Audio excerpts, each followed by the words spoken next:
Saudi আরবের রিয়াদে দোহার এবং নবাবগঞ্জ প্রবাসীদের উদ্যোগে বিএনপি প্রার্থী খন্দকার আবু আশফাকের নির্বাচনী প্রচারণা এবং মতবিনিময় সভা অনুষ্ঠিত হয়েছে। অনুষ্ঠানে প্রধান অতিথি ছিলেন খন্দকার আবু আশফাক এবং উপস্থিত ছিলেন প্রবাসী নেতৃবৃন্দ। বিস্তারিত দেখুন এম মেহেদুল খানের প্রতিবেদনে। সৌদি আরবের রাজধানী রিয়াদের একটি কমিউনিটি সেন্টারে অনুষ্ঠিত নির্বাচনী প্রচারণা সভায় দোহার এবং নবাবগঞ্জ এলাকার প্রবাসীরা অংশগ্রহণ করেন।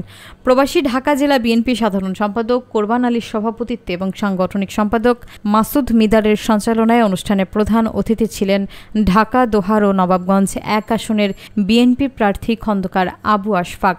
বিশেষ অতিথি ছিলেন প্রবাসী ঢাকা বিএনপির সভাপতি কিং আলমগীর, ওবায়দুর রহমান কামাল, সানোয়ার হোসেন, উজ্জ্বল শিকদার, ইসলাম মৃধা, ইসমাইল ফকির, শেখ সুমন এবং রিয়াদস্থ ঢাকা, দোহার ও নবাবগঞ্জের সকল স্তরের প্রবাসী নেতৃবৃন্দ।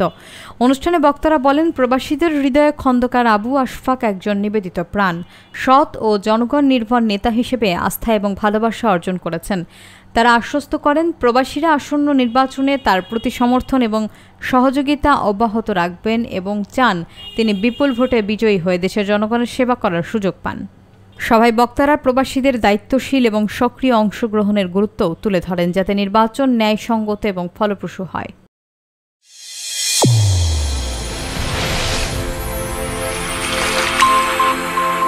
চ্যানেল A1 হৃদয়ের স্পন্দন।